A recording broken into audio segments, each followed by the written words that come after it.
having trouble assembling your Instant Pot, Instant Chill, in this video, I'm just gonna share a quick tutorial on tricks that I found to make sure every time I assemble this that I don't get that error message. So be sure to like this video and subscribe to my channel if you have an Instant Chill and you're looking for recipes and tips for using this machine, because I'm going crazy with all kinds of different recipes. But in this video specifically, I'm just gonna share with you those tips on how to assemble this. So the first thing you want to do is make sure that you actually have the bowl completely in that little lip right there, and that it's down completely. Like, do you see? I don't know if you saw that, but for like a second, this was too high up, and you can still turn the bowl, but it's not actually going to sit in there perfectly. So you want to make sure that you actually have the back of the bowl completely in there.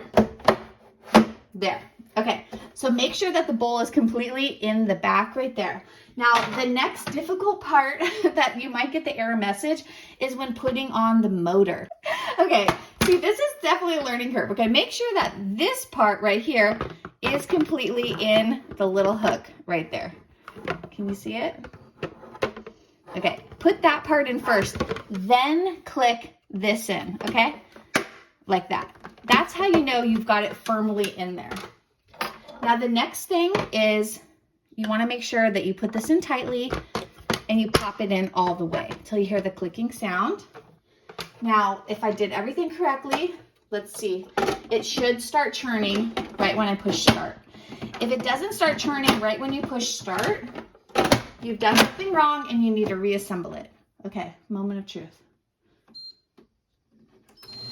Yay! It started churning. So I've done it before where I didn't have the back completely in there. I didn't have this part completely in there, and then I didn't turn it completely, and it didn't start churning right away.